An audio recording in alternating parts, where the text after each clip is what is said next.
So, as we head further and further into the hive, we find ourselves in less organic surroundings, but still very alien nonetheless, and well, we could talk to our partner to get some more info.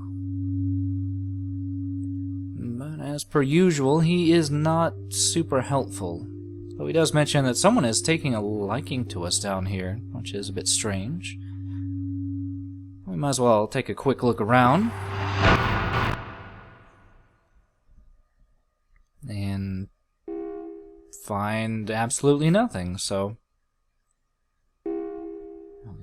I mean, we have one other door we can check. I'm sure there's bound to be something behind that at least.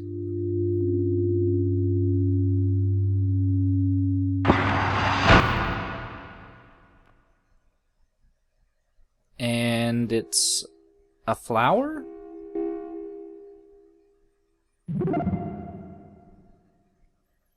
Well, it's at least something that which wonders can understand. So let's see if we can operate this mechanism.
Thus begins our journey into the land of sci-fi gibberish. Now, this area has quite a few positives going for it. Namely, it looks really interesting and really great for a PS1 game. I will also say that we are completely alone right now. I'm not sure what happened to that which wonders, but well, it can only have something to do with this security lockdown that's going on. Guess we're just going to keep looking around and try to find our way. But not before we meet a brand new denizen of the hive, that which divides. Now, for some reason or another, that which divides seems to be more of a computer program than a person or one of those insectoids that we've been seeing. As far as I can tell, it's supposed to be this weird totem in front of us, and, well, pretty much what it's saying right now is that it's going to scan us and see just what type of entity we are via our bioelectric matrix.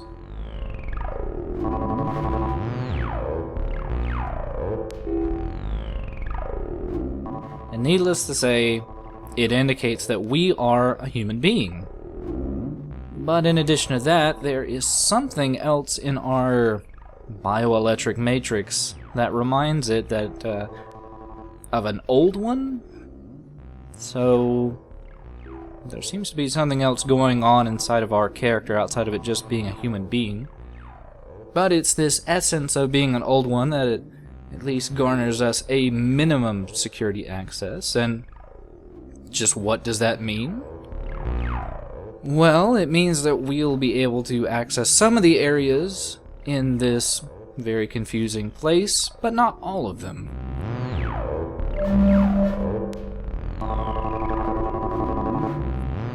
So, in the case of this portal to the outer shell here, as it does commence to scan us repeatedly, which I don't understand why.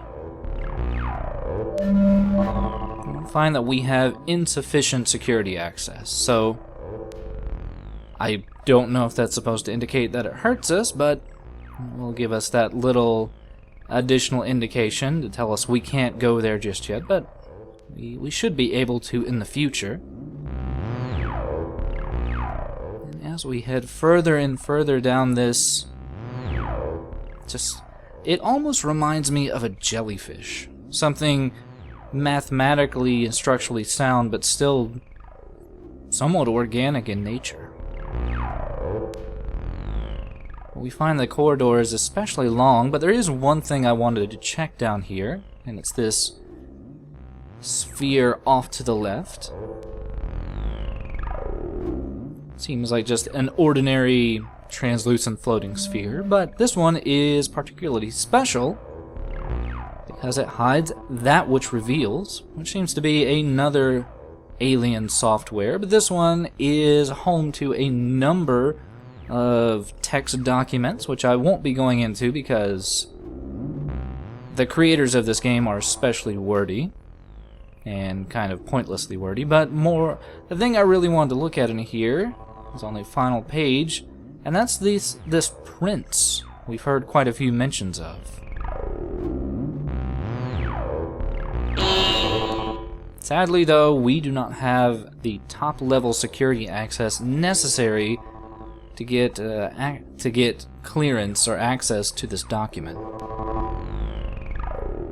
But That Which Wonders mentions that we have this essence of the prince, and there's been a few other times when it's been mentioned, and I'm pretty curious as to what that is, though I'm also curious about the Dark Messiah, but well, pretty much everything on that final page is locked off to us, so since we pretty much covered at least the length of this place, it's time to get into the real meat and potatoes, as it were, and start getting on to what we need to do here.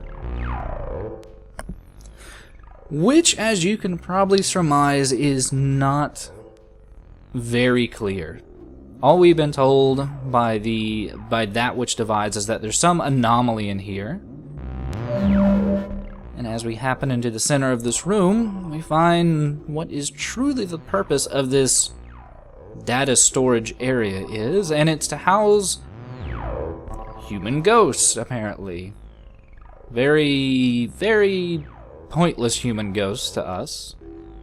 They will give us very, very useless information, as with most NPCs. I would say about 99% of these guys will either just talk about how, oh, we're stuck in the afterlife, or oh, we're super confused.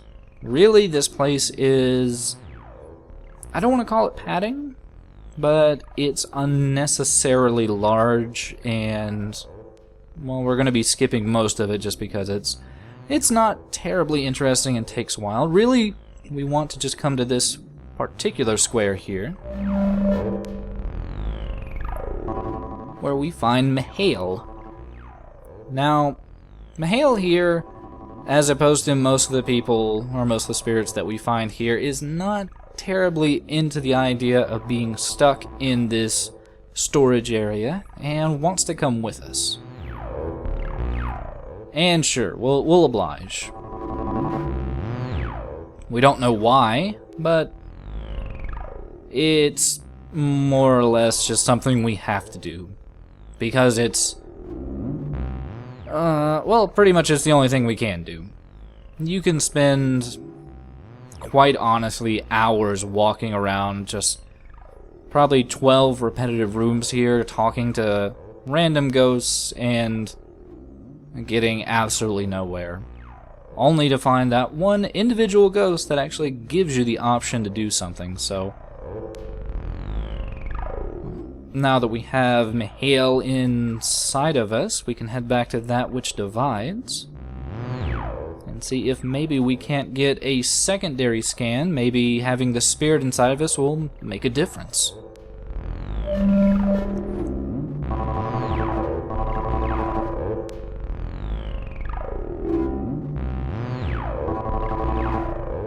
And yes, every time you go to That Which Divides to get a scan, you have to sit through 5 or 6 of these scanned in progress text boxes.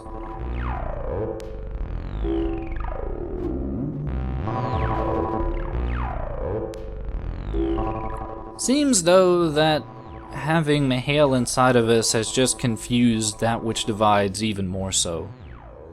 It's not entirely clear if that's a positive or a negative, but at least in this circumstance, it's kind of a positive for us because since we've confused that which divides, it has allowed us further access into this area. And that means we can now head up to the second floor.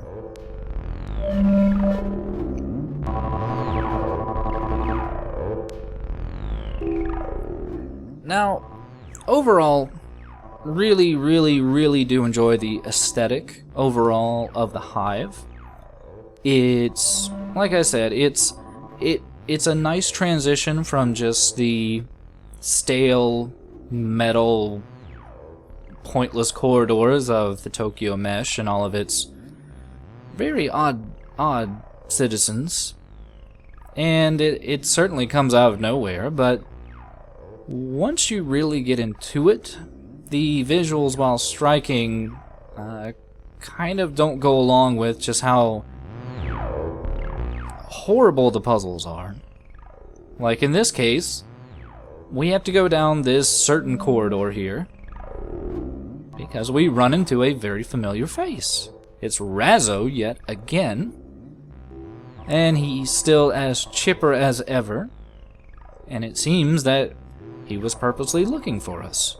So maybe he wasn't trapped down here with all the other tortured human spirits. And he has a good chuckle at just the continuing horrible situations that we managed to get ourselves in, whether it be running away from a killer cult, being chased by a horrible monster, or inevitably being trapped inside of this bizarre alien computer. We never seem to stop getting into trouble, and it seems that's because we are carrying something very important inside of us. And I assume that's not just mahale.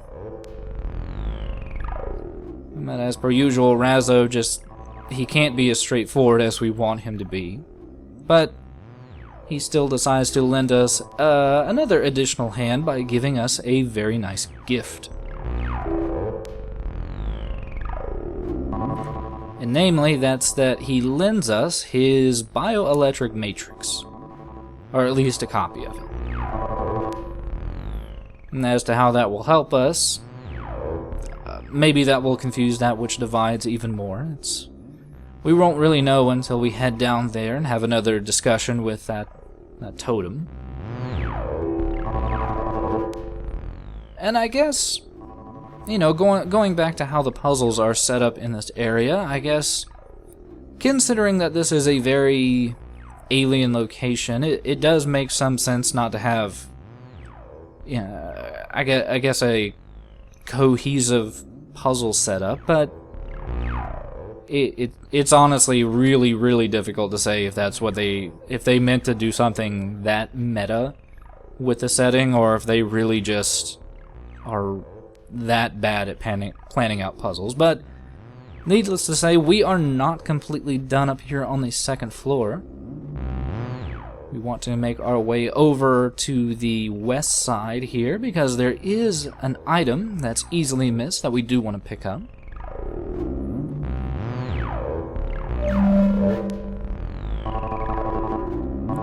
In this bioelectric data packet, we find a decompression module. And you might be questioning what this is for, and we will be finding out soon enough.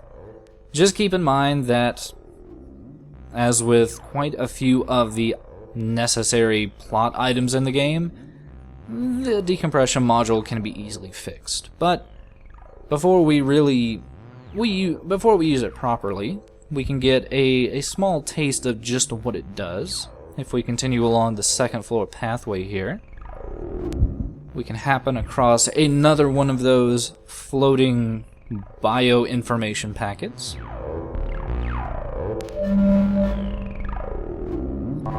And and we find what appears to be a low polygon model.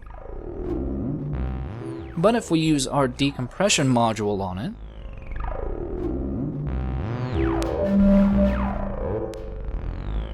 we get greeted by a very familiar face from the second floor. Yeah, Leno has, if my assumption is correct, been killed at some point between the time we were on the second and going to the third floor.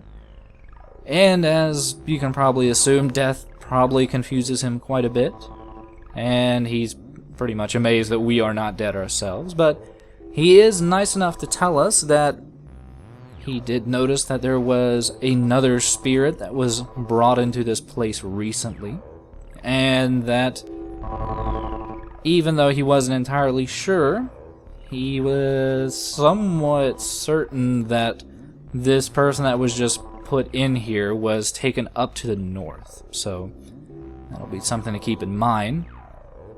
But more importantly, apparently with this data storage place where this alien culture keeps all of the human misery and everything like that, they apparently have to winrar the suffering before they can really consume it, or because human suffering takes up a lot of megabytes. It's not really ever said. It's just the most we can find out is that being compressed is apparently more painful than death. So there's that.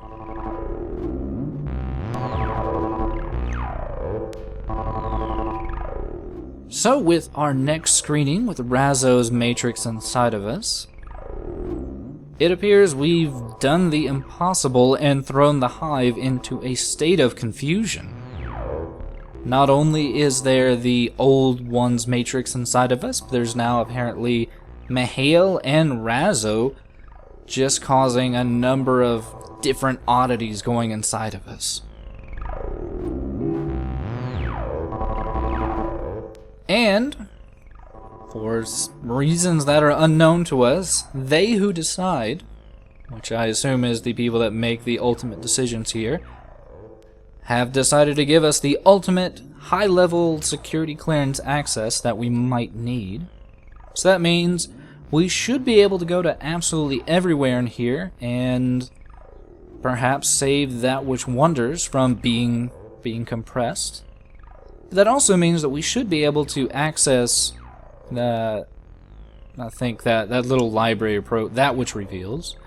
Hopefully that which reveals will reveal to us just what the Dark Messiah is, just who the Prince is, maybe shed some light on some stuff that we probably should already know about.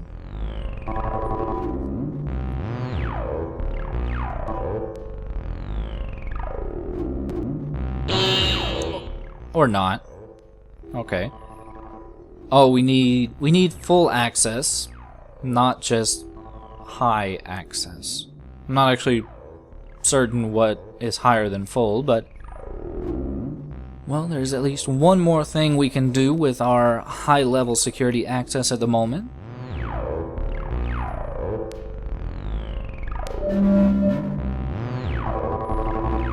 That's to access the main gates to the control level. Now, I'm not sure at this point what we're meant to be pulling the controls on. And honestly, this area of the second floor is pretty small. And that's for the best, because we only really need one item up here, and it's right in front of us. Because in this data packet, we find a key module. Now, as you can probably guess, a key module is a key to very particular doors. And they happen to be these three set of doors here at this far end of the corridor that we're already at.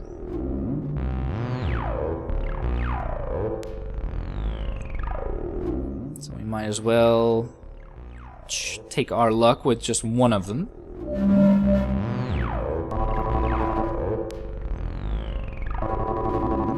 See what waits for us in the ancient memory sector. I swear this entire place is just crammed to the gills with very, very confusing gibberish.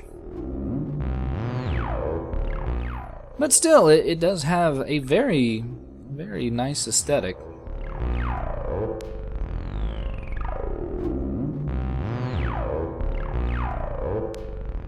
But for however nice the aesthetic is, this place is a lot larger than pretty much any other areas we've been in, and it's kind of a struggle to get through without foreknowledge of just where to go. Take, for example, the fact that down here, there's another one of those crystal collections. And another case of being able to use our decompression module. But hey, it's our good friend, that which wonders. We just happen to be wondering where he could be. Yeah, it seems like the hive was trying to erase him, and it's probably a good opportunity that we found him, otherwise he probably would have disappeared into the ether. The problem is that he has not reached since he's not in his corporeal form, he's with us, but he is not available as a normal partner, so he's not going to be able to defend us or take a hit for us if we need him to. Also, we want to check behind this door here, because the next thing we want is going to be right behind here.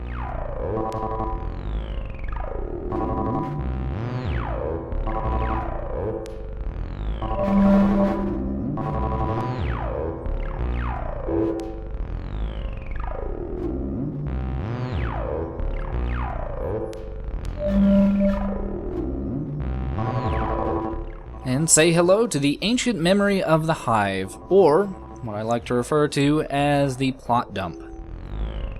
Now, it seems that long eons, millennia ago, this ancient alien race managed to crash land on Earth, and through this crashing on Earth, a part of their society managed to get dislodged and punched out into the atmosphere of planet Earth. And it's through this long eons, millennia of eternity, that finally enough of this essence, the essence of the prince, managed to coalesce inside of what the stone refers to as a weak, clumsy, chaotic flesh bag, aka us. So that is that mysterious essence that was confusing that which divides, and that's pretty much also what's been keeping us from being possibly ripped apart by all these creatures of the hive.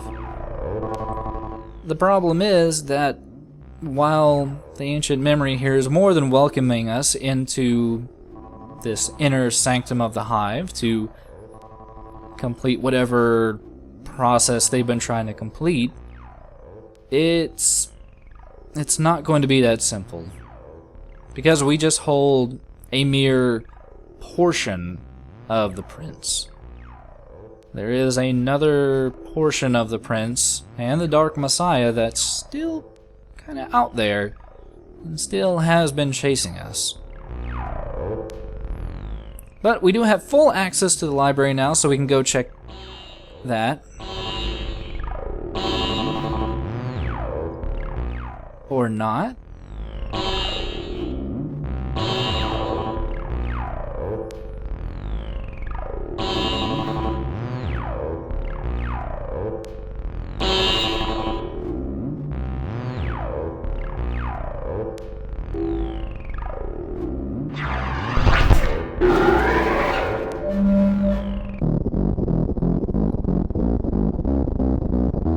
So, as we are defenseless, I do not think this is the best time to indulge in reading material. Instead, we want to be super careful, because not only is the monster flashing, but he is pretty much a lot harder to detect here. Even if we had Naomi, we'd have no means to detect him.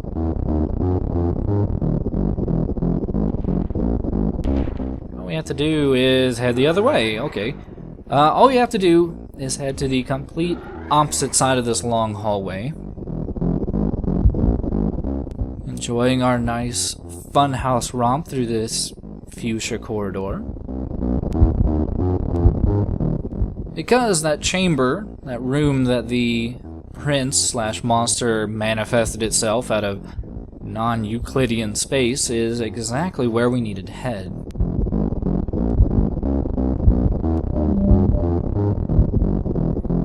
Because via that hidden teleport there, we find ourselves in a very isolated corner of the data storage room.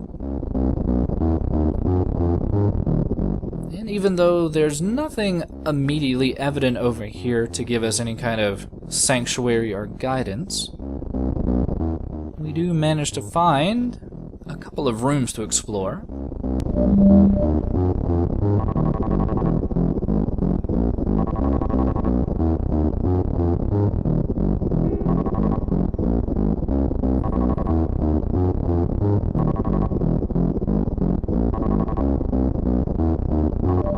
Also, I'm really loving this high-tension MIDI farting music. Inside this room, we are greeted by, oh Jesus, some kind of transparent shrimp monster named That Which Judges. And it appears that That Which Judges is going to give us something that will return us to the corporeal world via non-Euclidean space. I think at this point the developers just really started to love the term non-Euclidean space, but it works in our favor because that means we don't really have to backtrack. Because as you probably recall from all those hallways we just went down, they weren't really optimal dodging locations, so...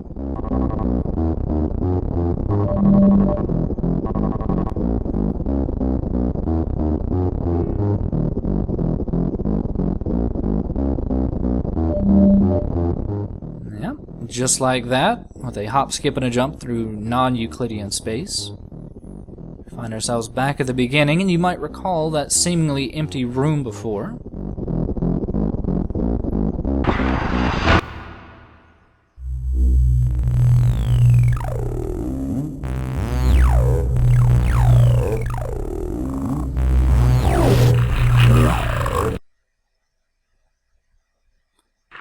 Well, That Which Judges, which apparently has control over the data storage room, has manifested itself out of non-Euclidean space, and has opened up something of a warp point to the altar, and has given us this Necre stone, which will allow us possible safe passageway to the altar. So we are going to escape this terrifying music and these terrifying puzzles, and use this strange machine one more time to head back into the unknown.